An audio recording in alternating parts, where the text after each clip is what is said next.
Did you know that St. Luke's University Health Network, based in the Lehigh Valley, Pennsylvania, has been recognized by the U.S. government as the highest performing health system in the United States for quality? You heard right. St. Luke's #1 recognition affirms our status as the top leader among the most respected healthcare providers in the nation, including Houston Methodist and the Mayo Clinic. To state it simply, if you want to receive the best care when you go to a hospital, come to St. Luke's. Listen, all you New Yorkers. Taxi! Okay, man, we're looking around. This is the 77 WABC minicast. My friend George Santos, who doesn't realize that of all the people that reached out to President Trump, I know he gives Marjorie credit and these other people. But the reason why he's out of jail today is because of me. But that's okay. George, good morning, buddy. How are you? How are you, Sid? It's great to be back with you always, my friend.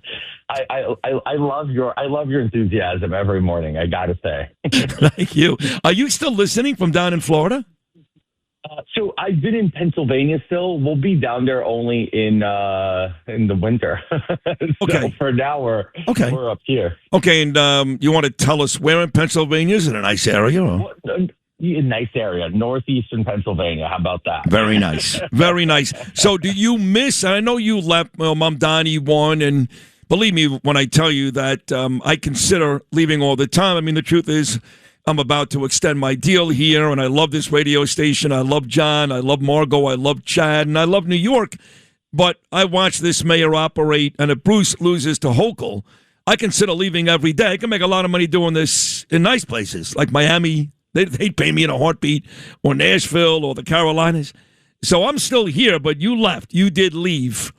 Are you happy you left? Or do you miss New York every day? I'm miserable. I'm miserable at the fact that I had to leave. I love New York City. I'm a New Yorker through and through, Sid. Let's just face it, right? So for me, leaving wasn't lightly.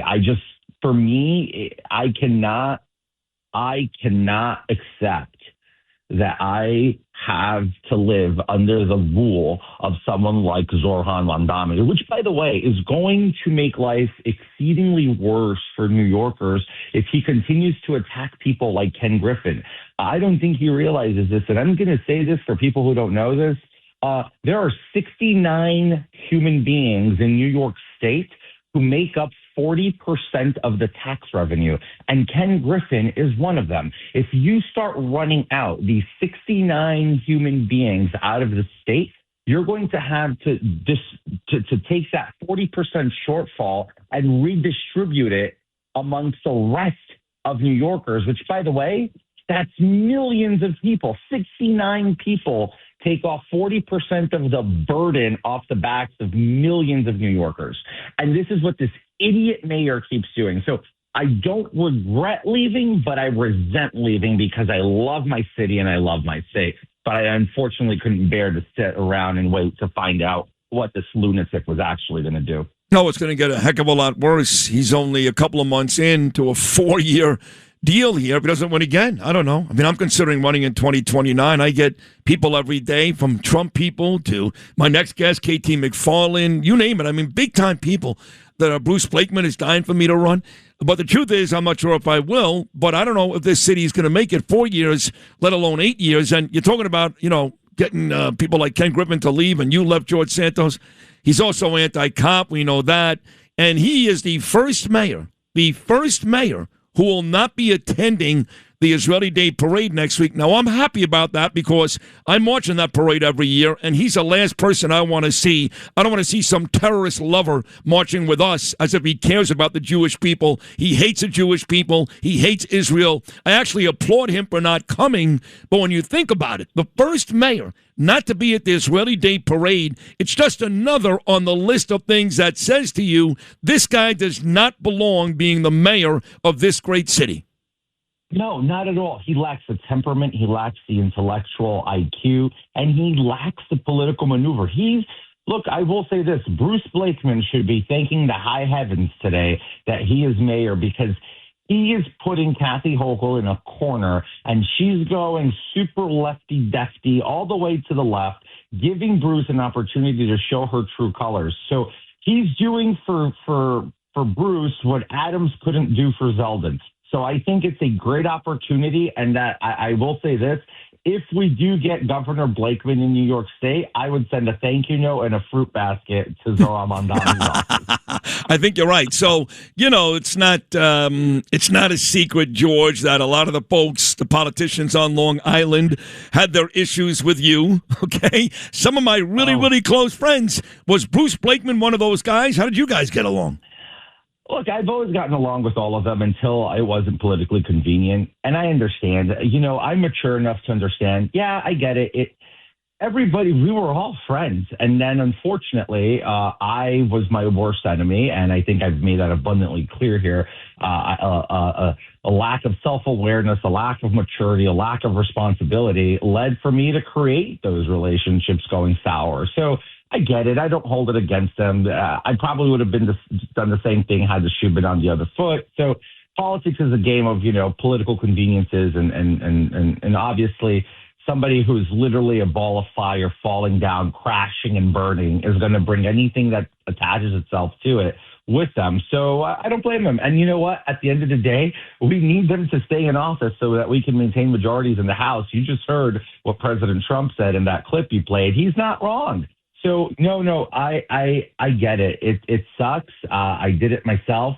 But I just really wish some of these guys would just forget I exist, because there's no need to keep pounding on me. Hold on a second. So you're telling me that these guys are still pounding on you still? Yeah, some of them still are not over it. And I just... But where do they... I'm just curious. Where do they do that? You're in Pennsylvania. You're not on Long Island. So you're not in the chamber. You mean on Twitter? Where do people go after... No, it's more like in private circles. They still keep hammering me that I'm a horrible person. I'm like, hey, come on, get over it. I'm not even in your orbit anymore. Go away. Well, you got to give me one name. Give me one name. No, you have to. No, you have to. Don't be a pussy, George. Give me one name. I'll give you the name and you just say yes. All right. I'll just give you the name. Nick Lalotta just needs to. Oh, he hates you. Yeah, no, he hates you. Yeah, he hates me. I get it, and he has all the reason in the world. I supported his primary opponent, and I created a mess, and then he was. Well, if you want to come back at Nick Lalotta, George, I'll give you something right now. He's a very sloppy eater. I have not gone to the Capitol Grill once with Nick Lalotta in Washington, D.C., where there's at least cocktail sauce or ketchup or something all over his white dress shirt. So that's your comeback, okay? You know what? Of all things I could go, I won't even blame him, because I'm also somewhat of a sloppy eater.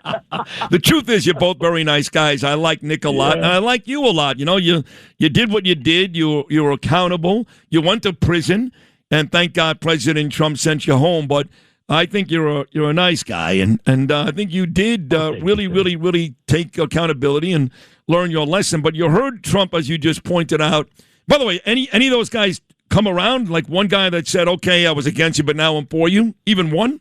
Look, I never say who, but I have resumed. Well, you got to give me one name. I can't give you names because it hurts your political careers, and I'm not here for that. Yeah, okay, that's fair. Okay, and you know that. Yeah. So a lot of these guys have come around, and we've reestablished relationships and communication. And I'm glad for. And some of them are Democrats too, by the way, which is crazy. Yeah. But the point I'm trying to make is very simple.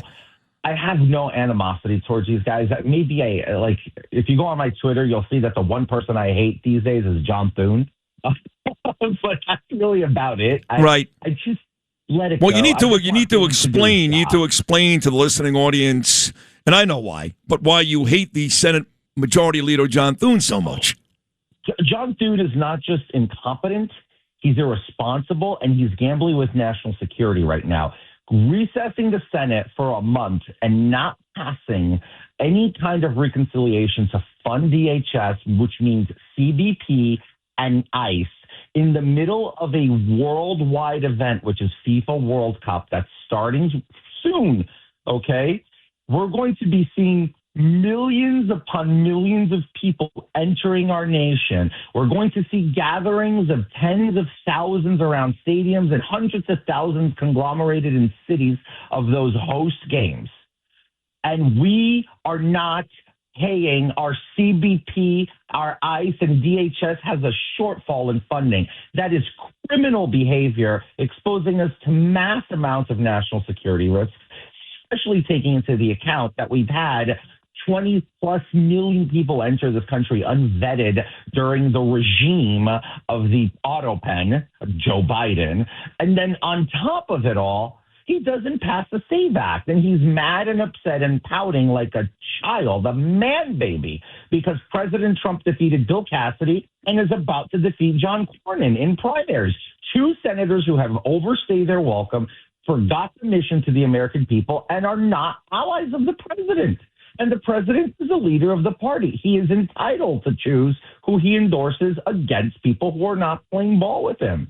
Period. John Thune doesn't think he has that right. So I think John Thune is a failure of a leader. I'm not alone in this endeavor, so thank God. I think most of America agrees with me now. And I think the Senate's about to learn a very difficult lesson in losing John